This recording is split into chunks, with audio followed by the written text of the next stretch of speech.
Hello, and welcome back to another episode of Gaming the System, the podcast where three intersectional feminists examine gaming and games through a feminist lens. I'm your host for today. I'm Jem, and I'm here with my friends Alex and Matt. So, before we get started, if you want to support us, you can subscribe to our Patreon at patreon.com/gaming the system for some exclusive content, or you can send us a one-off donation via PayPal to our email address, wearegamingthesystem@gmail.com. We are discussing all things spooky. So this we thought we'd look at horror games and the horror genre, and particularly from the perspective of equality and inclusivity. And it's a really interesting topic. We've got a huge amount to get through, so we're going to try and fit it all into this hour. But if we don't, then it may run over into another half hour. So that will be effectively three episodes going forward. So we will see how we get on.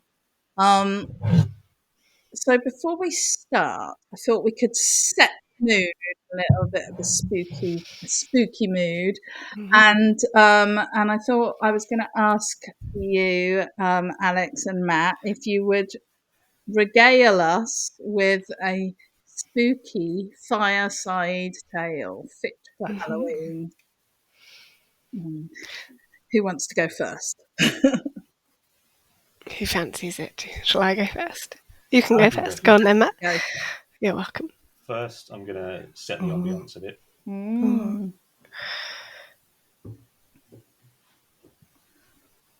So, there's an urban legend in Japan of the 8-foot-tall woman. And this is the story of her, one of my absolute favourite scary stories. There's this guy who's Japanese-American, raised in America. His grandparents lived in Japan.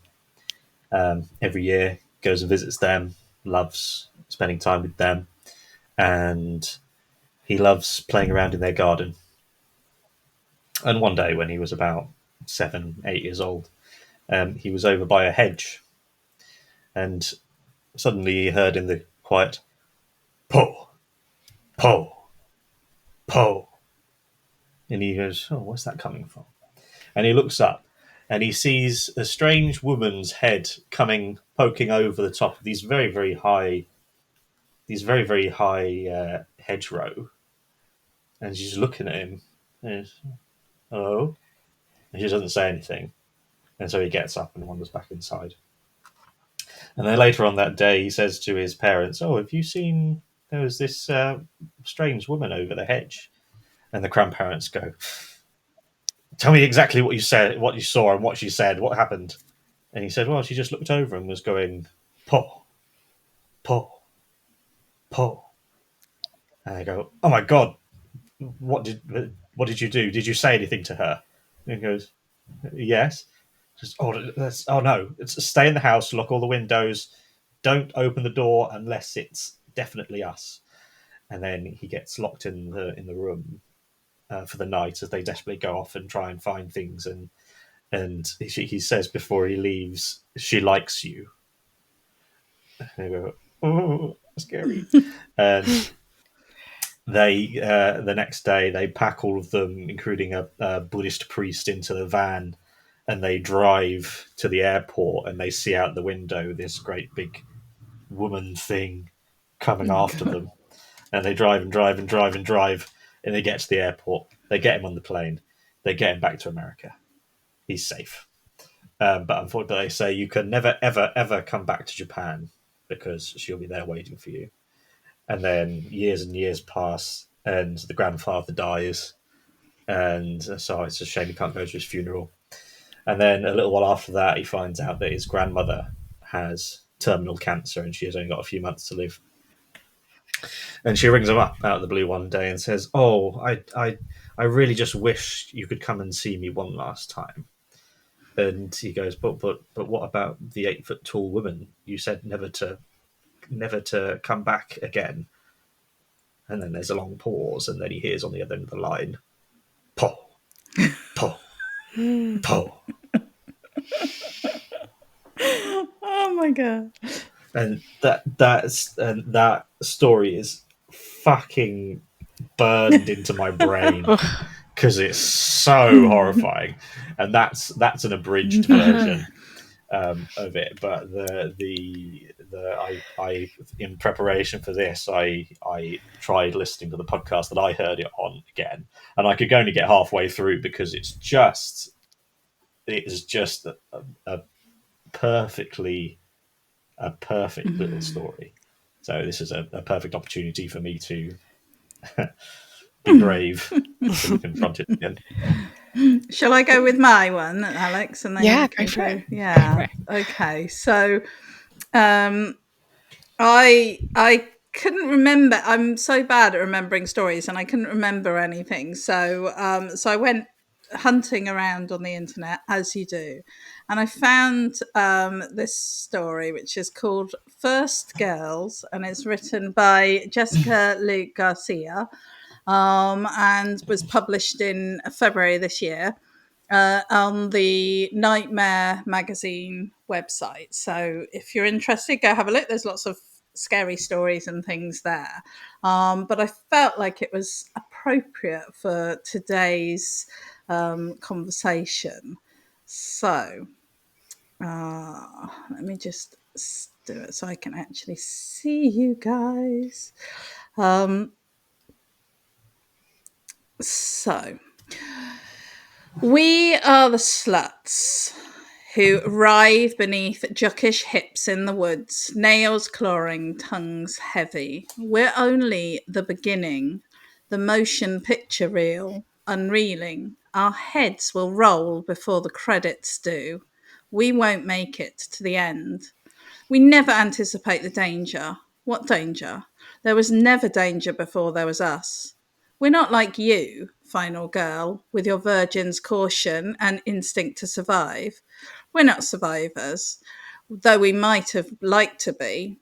Our mothers didn't teach us to lock doors or tie tourniquets. We walk home alone at night. We never learned how to hide. Why would we need to? We never thought. When they kill us, they string us up for you to find like Christmas morning. It's how we know you love us. They wouldn't do it if it didn't hurt. We are the shots fired, the warning. Careful, girl, it could happen to you.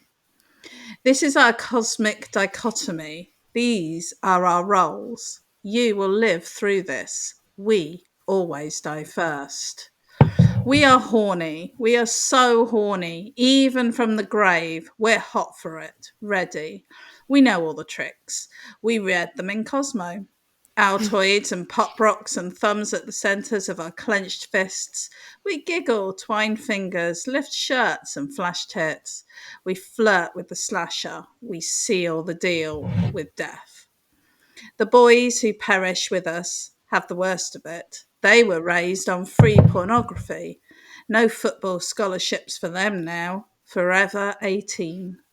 We pass them amongst ourselves between hauntings like chapstick. On the coldest nights, when it's just us girls, we move together. We learn new tricks. We do it in the dark. We miss you, though. We do. We know what goes unspoken at our funerals. It means a lot to us when there's screen time for one. It means the world to see you cry. The whole town always knew our wicked, wanton ways would lead us here eventually. Better, isn't it, to be the parable in your story rather than the tragedy of our own? We were asking for it, really. We're not stupid. We only played dumb for a laugh. The messages written in our blood read, "You're next." But that's not what they mean. They mean, "This is what you get." We understand, of course, when you forget about us. There's a killer in these streets and he wants you dead. No time to mourn. We help you when we can, skin prickling, lips against the back of your neck, shattered china, phantom caresses through your soft skin, stirring up that gut feeling that can't be ignored. We create the ambience. We lurk in the score between dissonant chords. But you're supposed to carry us with you in more than just spirit. You in spirit, we're not heavy, even alive. We barely weighed 111. What would it honestly kill you to say our names after we're gone? We can be vindictive, we'll admit that. It's shitty, but we're not used to being ignored. When you stumble in your frantic flight to freedom, sometimes it's our feet you trip over. The tire iron that clangs to the floor while you cower in the garage. A love note. Come on, do it. Do something. Kill or die. Dying isn't hard. We do it all the time. It's just like kissing. Until it's not. If you want, we can show you how. Do you think of us after it's over, wrapped in your safety blanket while the police sweep the scene? We're there. We haven't left you. We never will. You are the star, final girl, and we are the coffee steam spectres rising from the cup clutched in your trembling hands. We're the plot device, the hecatomb. As you wonder, is this really the end or just the first of a franchise? We are the chilly winds sweeping through your hair. We could braid it for you. Never mind the blood. Fishtail, ladder, lattice, French, just like old times. That was very, very relevant. Very good. All right. So It's very reminiscent of like the perfect victim. Absolutely, absolutely. Yeah, you've got the virginal innocent one who's the last one left, and then we'll definitely be talking about Last Girls at some point. for sure. Alex, let's hear yours. Right. Now, I don't know how long it'll be because it's entirely of my own creation and I may ad-lib, but it's called Please Mind the Gap. Okay. So we all know that to get to a campsite storytelling, you have to find somewhere that's very woodland-like and has a lot of natural space. And where better than the South Downs to do that? So you decide to catch a train from where you live in Portsmouth to Hazelmere in the South Downs. And you get on the train, sit down, all seems fine, and you hear the announcement. Welcome to the South Western train to London Waterloo, calling at Portsmouth and Southsea, Fratton, Havant, Petersfield, Hazelmere, Godalming, Guildford, Woking and London Waterloo. Expected arrival time at 15:27. The journey begins in earnest. You approach Fratton and you hear the announcement. Passengers are reminded that due to a destroyed platform, you must only be alighting in carriages 1 to 8. You find that a little odd, but think nothing of it. Maybe it was your headphones blaring out the message, and you continue to reach Fratton. The next station is Havant. As the train carries on through, you glance out of the window and see a couple of odd things. At first you think that could be perhaps a figure in the tree. You look back again and it's just a plastic bag. You look into a field and see some horses there. You look back again. Are they bleeding? What could be going on? You reach Havant. And once again, you hear an announcement. If you see something that isn't right, phone the British Transport Police on 666. See it, say it, suffer. Something's definitely not right. You decide to check the journey on your phone to make sure that the train is definitely the train you should be getting, because this doesn't sound right at all. You're now leaving Havant. and you hear another announcement. We are now approaching Peter's Dead. That can't be right. It's Peter's Field, surely.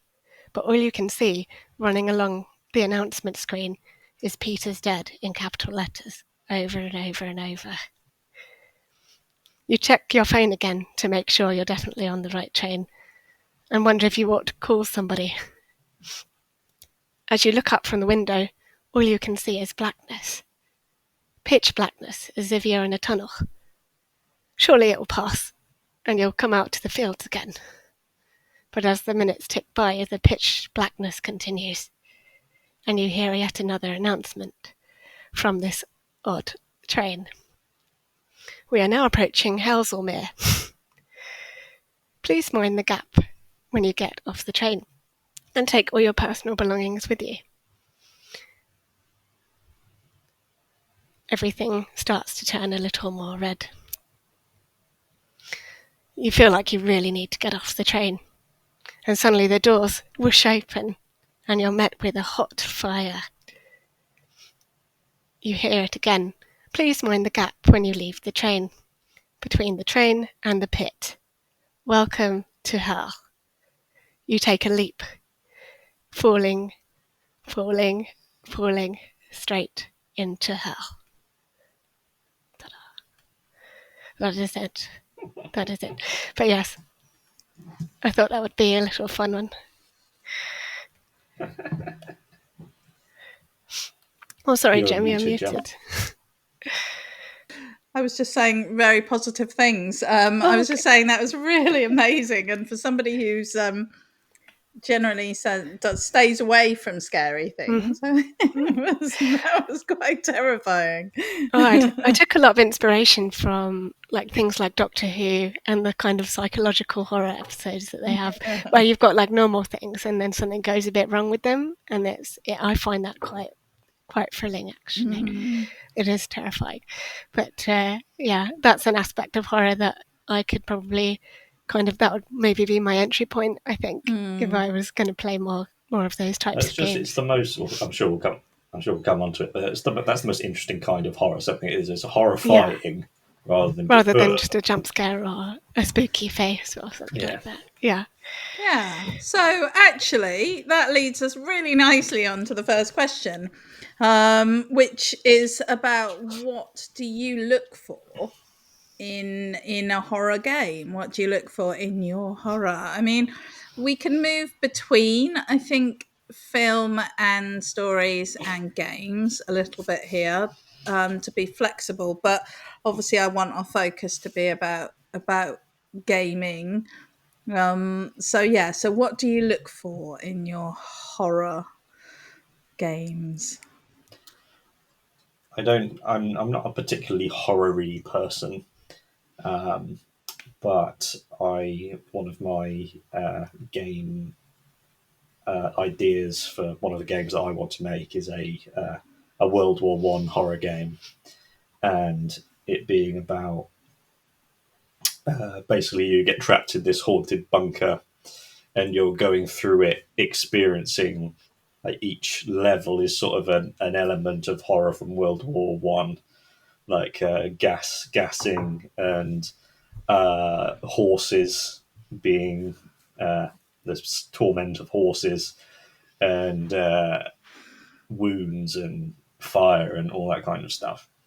And so I'm going to have to do, I've been putting it off, what I've been doing for my first person shooter research, where I barreled through as many first person shooters as I could to make notes of things. And then I'm going to have to start playing the really good horror games, which are Alien Isolation is probably the best. Watching streams of like the Resident Evil 4 remake. That was pretty good. Because it's, in order for it to like be more than just jump scares, it needs to create a distinctive universe in which everything's happening, so that you're hooked in, and the aliens, the perfect horrifying thing, and then you add on top of it the androids. I think they're called Working Joes or something, and a mystery. It needs to be, where am I? What's going on? And that slow burn up of things. But then there's also the side of it. I think I prefer action. I like action horror, and because I don't particularly care for the survival horror stuff. Although the Outlast games, particularly the first one, is like the perfect, like, insane horror game. And I've watched people play that through, so there's tons of that. And oh my god, have either of you seen or played through PT? No, I think I have heard of it when though. it came But yeah, out? Yeah, I feel like I've heard of it. Have you?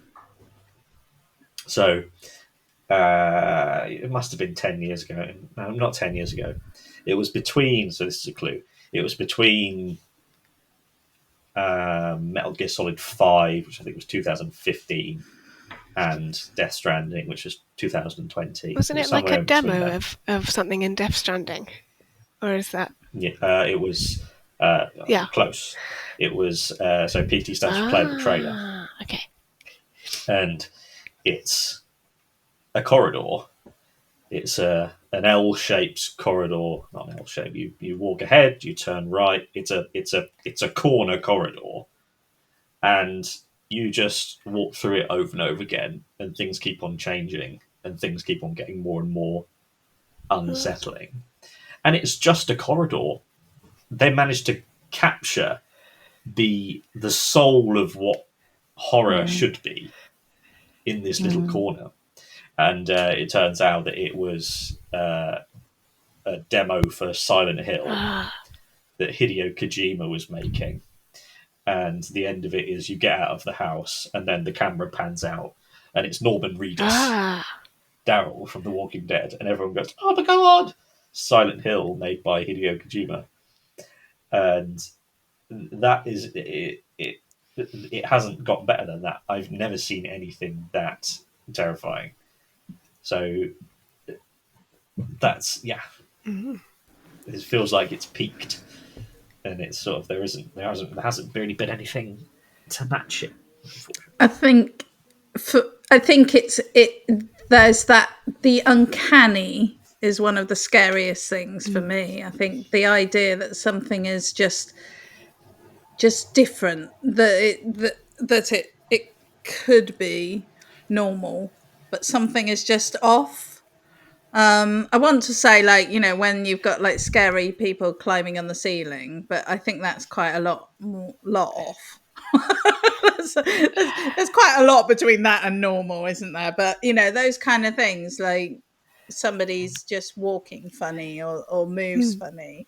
So I think that's the thing. The idea that you're just walking down a corridor and things are changing and things are getting weird is and it's also an allegory, isn't it, for a sort of descent into sort of full on insanity. And I think that's one of the things, one of the tropes really that horror uses. I hate the thing like when you're starting to feel like you're going mad. Everyone else is being different, and you start questioning what's happening. Have either of you seen Invasion of the Body Snatchers? Donald Sutherland. That's one of the most horrifying films I've ever seen, because one is this dog man thing. Donald Sutherland kicks this pod, which so basically their body snatchers are spores that come from space and make a copy of you when you fall asleep. And there's this homeless guy falling asleep, and the pod next to him, and Donald Sutherland kicks it, and the homeless guy's dog was there as well, and it ends up creating a dog with this man's face on it. And this film was like 50 years old, and it looks horrifyingly real. And that just rising feeling of panic of everything's going bad and changing around me. And then there's I won't spoil the twist at the end about what's happened to the real people, but that bleakness, this bleak horror that really gets to me the most, which is why I avoid it the most.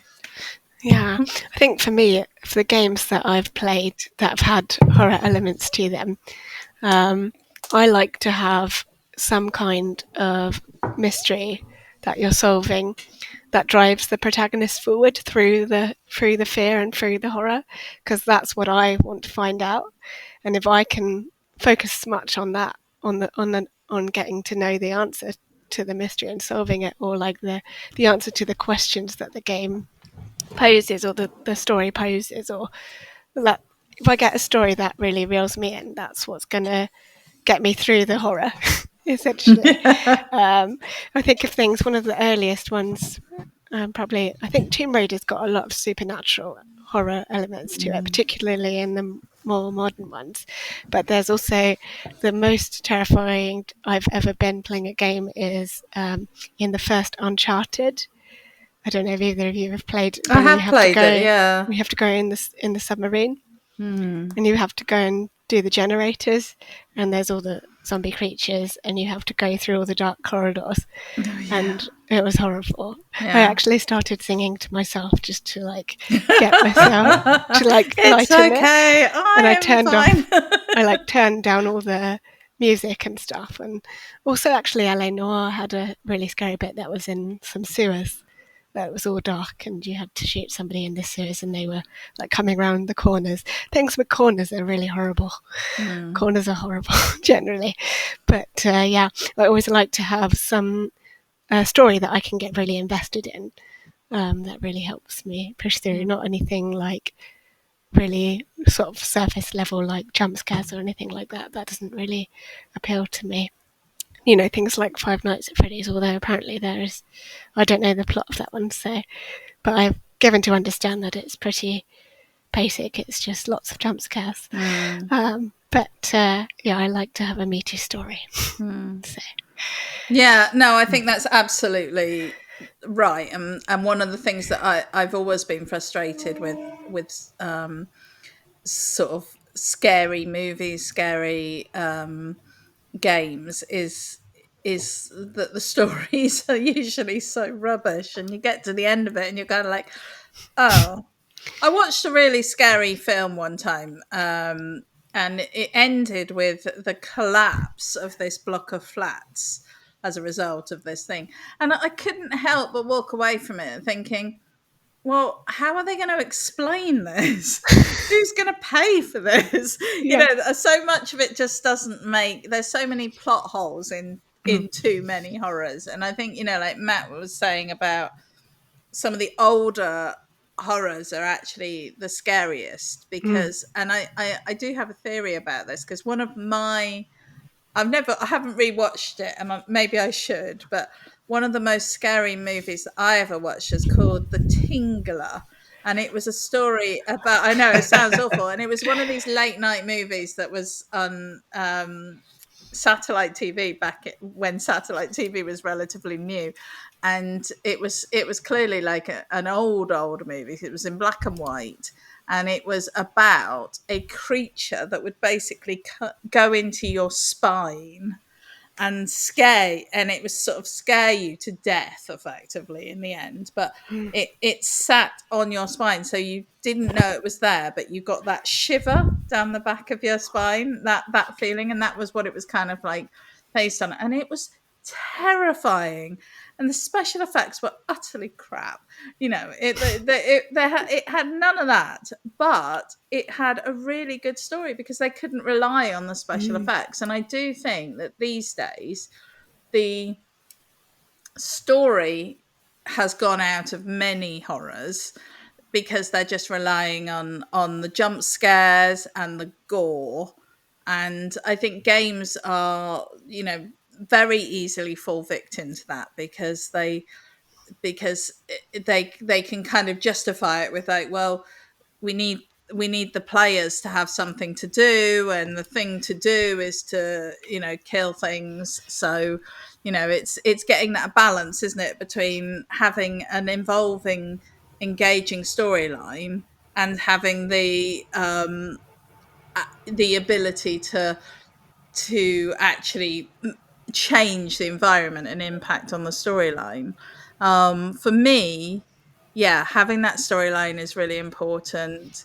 I really love a bit of supernatural thriller. I like that. I like it being a bit scary, in a sort of spooky way, in a sort of mystery way. I do not like just gore for the sake of gore. I don't mind it if it makes sense, but I don't like it for the sake of it. And I think I really liked Resident Evil The Village, but to be fair, it wasn't a patch on the original Resident Evils of the day, because like you were saying, Alex, corners are always Yeah. a scary thing. And I remember when I first played the early Resident Evils, just being literally like standing there going like, I don't want to go round, because you had no idea what was going to be around that corner. And you genuinely felt your heart up in your throat. And and it was like sometimes you just had to take a break because like I'm too stressed. And those kind of games, they really suck you in, and they give you that entertaining level of fear, as opposed to just like, oh, it's so horrible. So I think that is so important for me, at least. It's one of the reasons why studios prefer big action games, is because it's like if you say to someone, right, go and stand in front of 100 people and talk for an hour. If you just go and say, I'm just going to go out and say words and do things and wave my hands at things, that's easy. But if you say, make them laugh for an hour, then you go, I don't want to do that because that's really hard. You go, scare them for an hour. Oh, that's hard as well.